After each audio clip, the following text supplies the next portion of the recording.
every month and just gaining more and more respect for him because he would just tell me these little things about his successes and all of the cool things that he was doing in his life.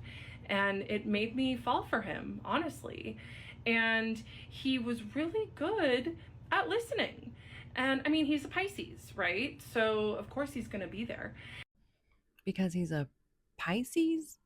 You mean he listens because he's a psychiatrist? I got a new therapist. I stopped begging my psychiatrist to see me weekly. And that is when the reinforcement started. Some sessions, he'd be warm and kind and wonderful and let me in on little parts of his life and like be vulnerable with me or pretend.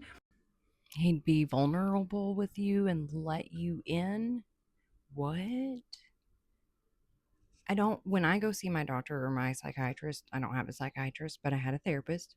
When I go see them, I don't want to hear about their stuff. Not really. I'm there to figure out my stuff. I feel like that's not your intention.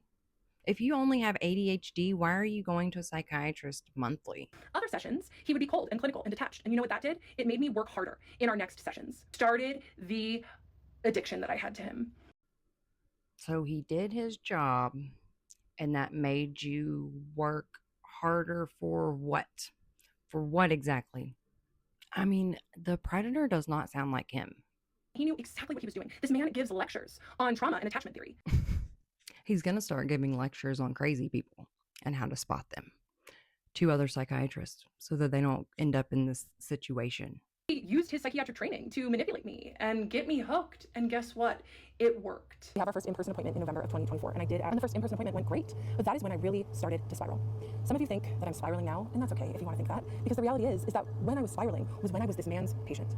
When I had comments turned on, so many people said, you need to take accountability for your own feelings. I spent years taking accountability for my own feelings, for holding the weight of a relationship.